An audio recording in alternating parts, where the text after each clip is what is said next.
Kishore Mishra, chairperson of this session, and other keynote speakers, Professor Upendra Dhar, Professor Nilanjana Sanyal, Professor Shivnath Dev. First and foremost, I would like to thank to Professor S.S. Nathavasa for giving me this opportunity to deliver keynote address in this session. And the distinguished delegates and my senior and students. This is my head trick because I am attending continuously this conference on positivity. In this address, I propose the spirituality paradigm from spirituality to religion to spirituality. Before I deliver my keynote address, I would like to quote to support this model. Allah give life to you, then cause you to die, then gather you to unto the day of resurrection, whereof there is no doubt, but most of mankind knows not. This is from Holy Quran. From Bhagavad Gita, quote, one who has taken birth is sure to die, and after death one is sure to take birth again. Therefore, in the unavoidable discharge of your duty, do not lament. In relation to positivism, I quote Swami Vivekananda, think positively and masterfully, with confidence and faith, and life becomes more secure, more fraught with action, richer in achievement and experience. As far as the spirituality is concerned, it imparts vigor in conviction and brings solace and strength, which certitude calls Iman or faith. Because to me, spirituality, believing aspect is more important, particularly believing in sacredness or believing in unity and believing in transformation. The third principle, what I consider believing in transformation, I support the spirituality paradigm by giving two, basic principles, believing in transformation, and another is the Sufi principles known as states of consciousness. So there are two states of consciousness. One is known as Fana, Fana means annihilation. The another is Baka, Baka means the return.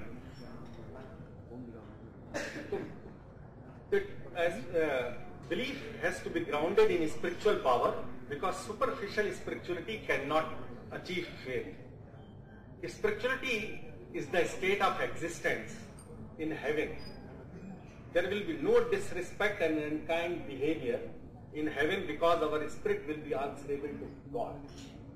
Because God, when we born to this, or when we came to this world, God has infused spirit among us. So in the heaven, there will be spiritual communication between our soul, our spirit and God. Spirituality in this world is nourishment for our health and the very source of creativity. Yesterday, Professor and Dr. Sridhar Sharma also relates spirituality with the creativity. Search all the ways of spirituality, you will be enriched and benefited. Humans have a basic need to perceive the spiritual dimension as part of a quest to discover life beyond this world.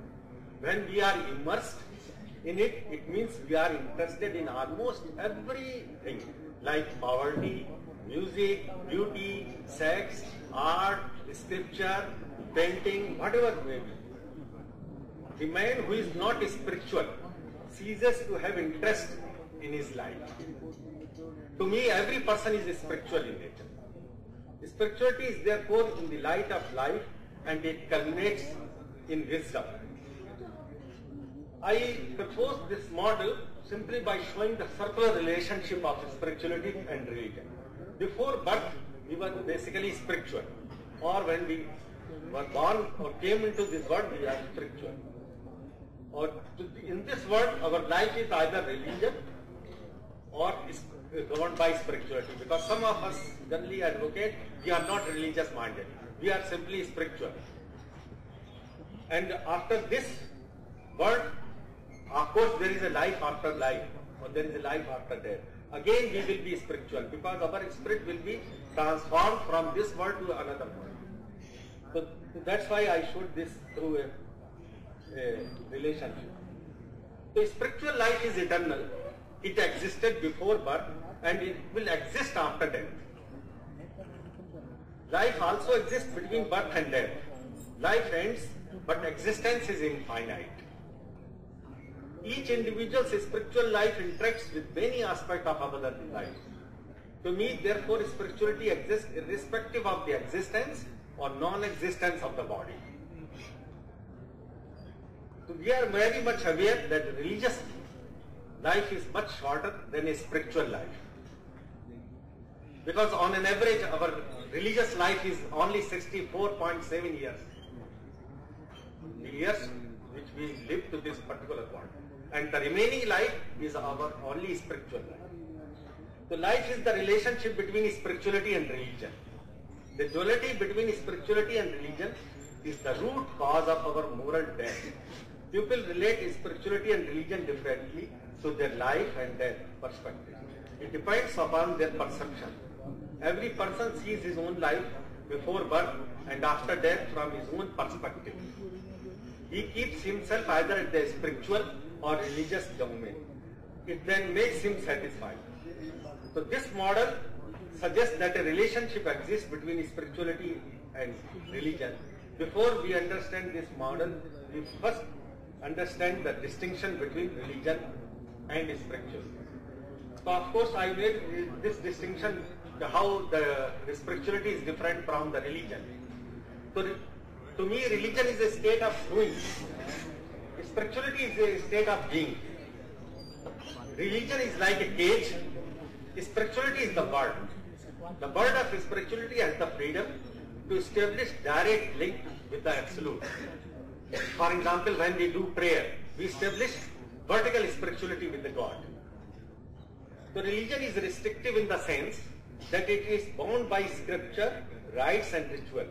Spirituality is all about inner purity, where love is unconditional, undivided and the mind is above matter. Misuse of religion can lead to communal disharmony and violence. Spirituality is soul search. It can only lead to peace and harmony with oneself and with the society. No religion is meant to hurt or harm. It is the misinterpretation of religion that gives it a bad name, leading to divisions. Spirituality is free of dogma.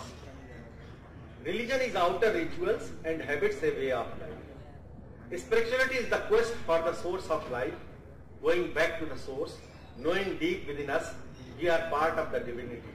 Religion is out or external and the spirituality is in. Suppose if you use the analogy of the fruit like a walnut, the outer layer of the walnut is religion and the seed of the walnut is like a spirituality.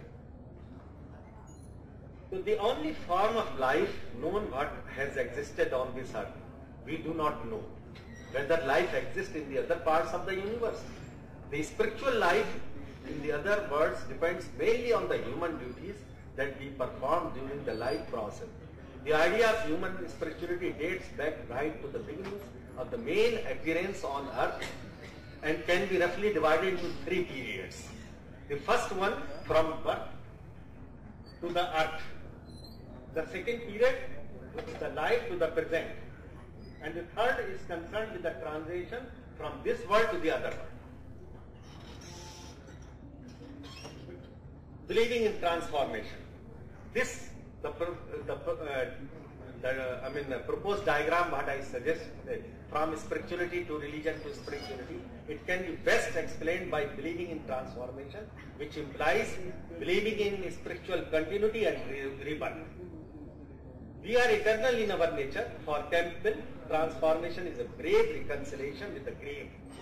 We inherit spiritual as well as physical and psychological qualities from our parents as well as from the previous generation. Similarly, each generation is endowed by the experience and the knowledge of all the prior ones. And our spiritual essence possesses the assimilated element of past lives of the community, arts, culture, history and beyond. When these spiritual elements are inhabited within for the duration of our corporeal life, they give us our soul.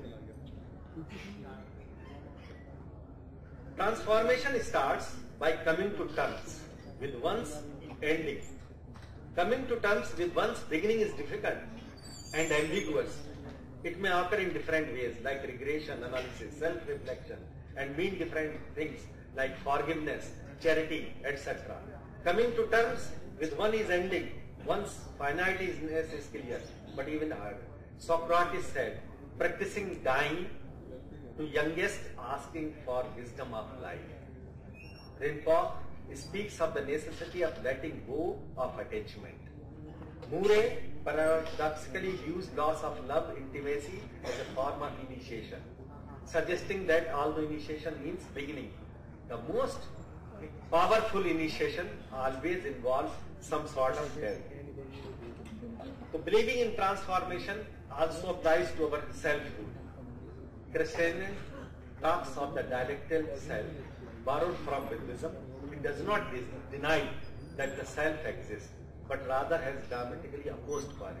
In some, it has a structure and is impermanent, unsatisfactory and also liberated, no separate essence and is separate.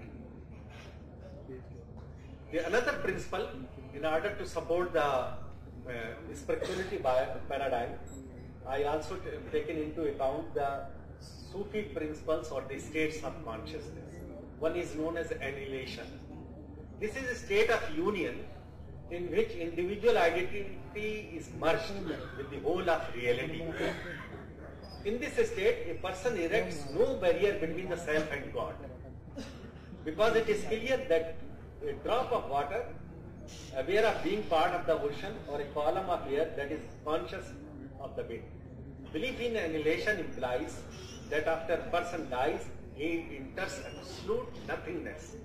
The belief in a permanent self or the belief in annihilation becomes nothing. These two notions must be transcended. Another state of consciousness is known as return, baka. The second aspect is a state of return or persistence, in which one is part of the world but not concerned about one's worldly position or reward. The awareness of the divine element in all things is so great that personal issue becomes secondary to caring for the rest of God's creation. The individual is in this world but separate from nothing in it. So in one sense, Sufism is essentially a path of self-transformation, ending in fana and baka. Arasthasi and Sheikh describe the states of fana and baka in psychological terms. Fana is the disintegration of one's narrow self-concept, social self and limited intellect. Whereas the baka, the return, the state of baka relates well with the existence of spirituality after life. It means there is a life after life. Spirituality is a natural and believing feature of one personal world. The concept which is key to unraveling the mystery in the psychological states are supernatural perception, intuition, mental life, metacognition, etc. In spirituality, there is a correspondence between the state of self and the states of other that maintain a spiritual quality of life. At the end, I conclude my lecture that I understand that we know enough to point out some illuminating features of the paradigm, from spirituality to religion to spirituality of human life, or even a functional explanation of it. Two basic or main conclusions can be drawn from the above discussion. That no demarcation line would be drawn which separate the religion from spirituality. Because religious methods or practices, it helps in promoting spirituality.